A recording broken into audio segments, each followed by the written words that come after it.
with everything that's been going on in these recent times and with everything that's come to light, the left and the right are still at each other's throats. You've got the left wing thinking the right wing are a bunch of insane and radicalised fascists trying to bring back the Third Reich by putting all of their trust in Elon Musk and Trump, while you've got the right wing thinking the left wing are a bunch of indoctrinated NPCs that feed into every government psyop fed to them. I mean, even if you disagree with people with so-called right-wing views such as Asmongold, for example, you cannot deny that they at least state their answers clearly, while many other left-wing commentators and influencers will often give a soft, safe opinion on a topic, but when you listen in, you notice how vague it is and they don't actually ever point out to viable solutions. This just gives left-wingers an aura of incompetence. As the days go on and the cost of living crisis is on the rise, as well as oppressive censorship, people have decided that the time for pondering has come to an end. They are wanting results. They are not wanting to be trapped in a never-ending cycle of lukewarm discussion. So the question of the video is it radicalisation or realisation? Well, some would say it's both. It is the realisation that has caused this so-called radicalisation. So what have the people realised that have caused them to become so-called radicalised? It is the realisation that people don't want to see their communities needlessly suffer and get snuffed out.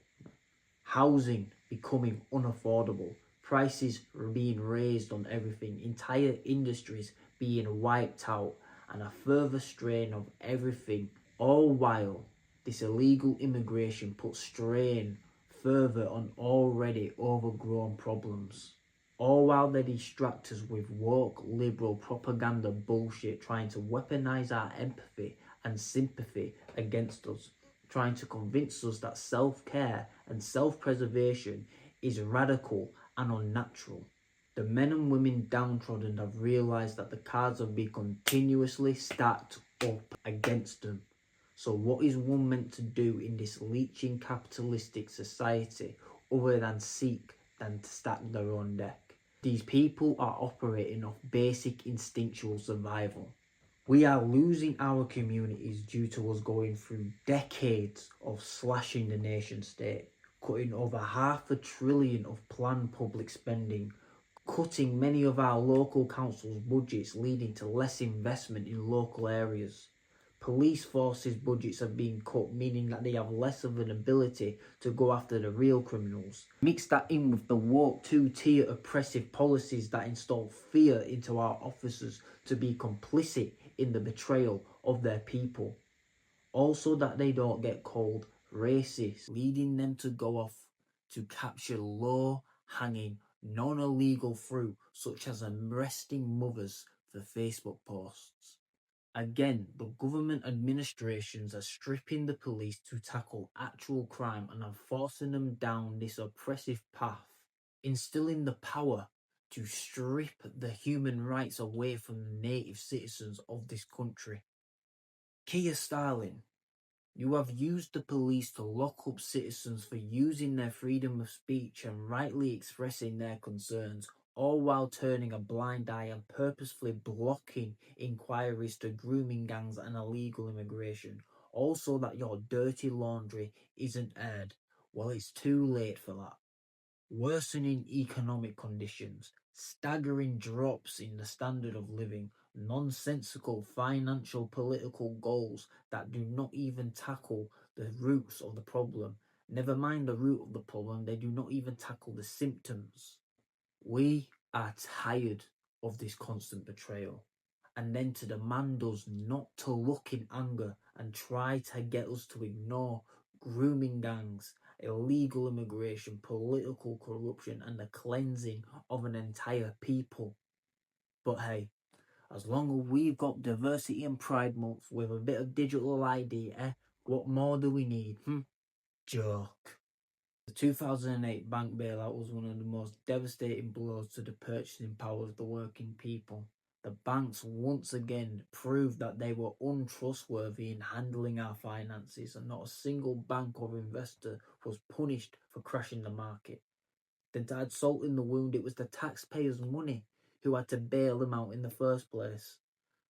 This shows why banks should not be in the hands of private companies whose only intention is forcing debt upon people, but instead should be in the hands of the people, in the hands of the nation state.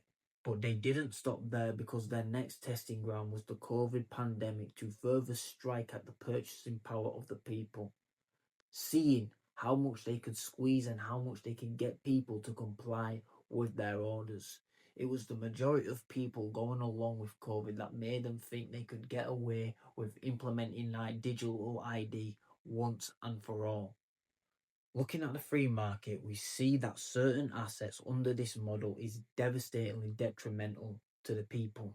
One example being the housing market, with prices on a never-ending inflation to the points that the only ones that will be able to afford these houses are the already rich corporations planning on putting you to debt by renting it back to you at extortionate prices, trying to convince you that when they force you to own nothing, you will be full of joy. It's important to remember that the strengthening of the people is vital, and it should be a priority of all businesses, as that is what will keep societies surviving and thriving, is when people individually come together, collectively working together in our various roles. Now, to say in conclusion, we need more nation-state-led initiatives to support more nation-state-led infrastructure that is to be given to the downtrodden. Understanding that things like a house is a place to build upon, a place to build a home and to pass down to your family, and not just some soulless asset for you to profit off, all while putting the younger generations yet to be born into debt. The era of loan shark landlords and investors taking national assets and leeching off our people's labour and running the economy with this engineered chaos must end. People before the World War struggled in slums, and then during the post-war consensus, hope and workers' rights were given to the people, for which a future was built for the younger generations. However, there is no rest for the wicked, as the Epstein establishment would do everything in their power to revoke those rights and to try and gaslight our families to strip them of all that they've built for us, with the intent of putting generations yet unborn into debt. It is the realization that people don't want to be in an open-air security prison for the rest of their lives. This is what has caused the so-called radicalisation. Never forget that when the question of why is brought up, to tell you on why the people did what they did.